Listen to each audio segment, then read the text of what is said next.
Hello YouTube family, my name is Aditya and you are watching the DevOps Guy. In the last video we have discussed about the SETUID and this session is all about the set group ID. So set group ID is also known as the SGID. In Linux there are total three kind of file permissions and they are SUID, second is SGID, third is the sticky bit.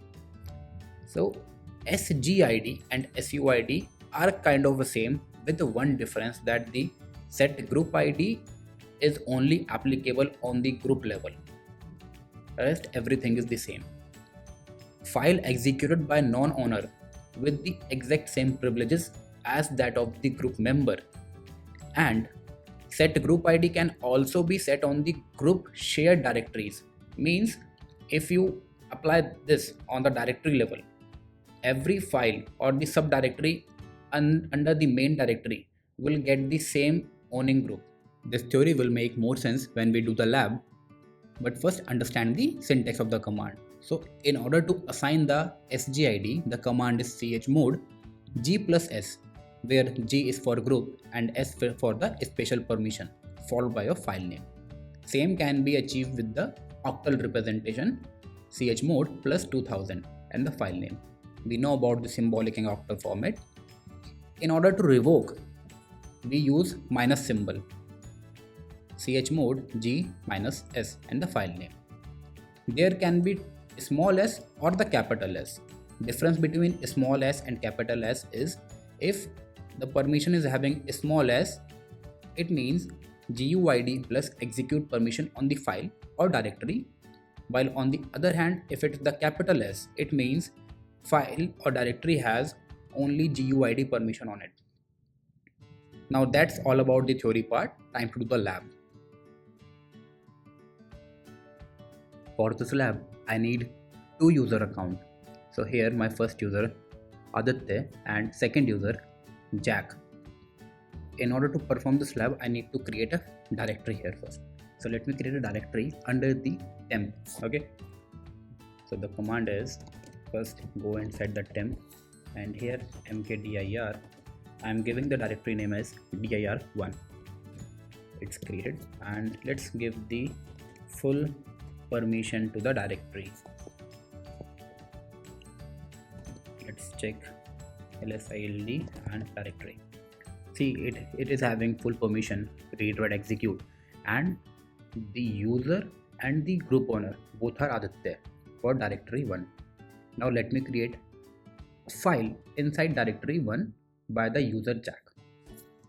Go to user Jack, cd temp and dir1. Touch, I'm giving the file name as file1. Check the permission on file1. So read, write, read. Let me give the permission here, read and write also. So chmod and the permission g plus write and the file name, okay, ls-l file. So read, write and read. Who is the user? Jack. Who is the owner? Jack. On file 1. Point to remember, this file is created inside dir1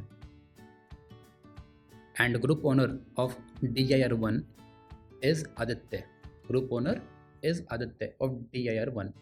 So what will happen if Aditya user need to modify or want to modify the file created by the user Jack? Let's see.